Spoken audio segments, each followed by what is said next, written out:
Axie Infinity just released a bunch of changes alongside the launch of their Season 19 update. Classes that used to be weak, like Bugs and Beasts, got a massive buff, while classes that were a bit too strong, like Reptiles and Aqua, saw major nerfs. Despite the meta getting shaken up while players are adjusting to all these new changes, one thing that I've noticed while looking at the top of the leaderboards is that the players that are performing well are actually using builds that have been nerfed this patch. Something that I noticed in particular was that double and enemy aquas and terminator reptiles and dusk are still dominating the top 100. Additionally, the most common carry that showed up was a bird with post-fight, blackmail, and eggshell.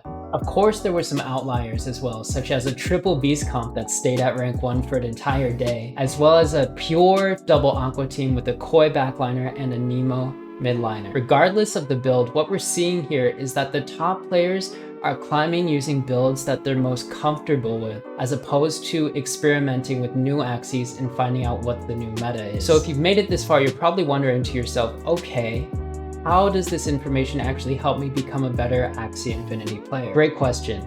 I believe the biggest takeaway we can get from looking at the leaderboards right now is that you don't need to actively be chasing the meta to be successful in the competitive side of Axie. And if you don't believe me, Indes and Kairu proved this last season with their budget challenge race to 2,000 MMR. Using only floor Axies, they were both able to reach the top 5% of players within just a couple days. Meaning that, like always, if you become skillful at using an average team, you will outperform trainers using super meta teams that haven't mastered how to use them. So to wrap this up, don't waste money on teams that are good right now, because these new teams haven't proven themselves to be good enough to be viable season after season. Instead, take inspiration from the pros who are at the top of the leaderboard using standard teams that have proven themselves time after time.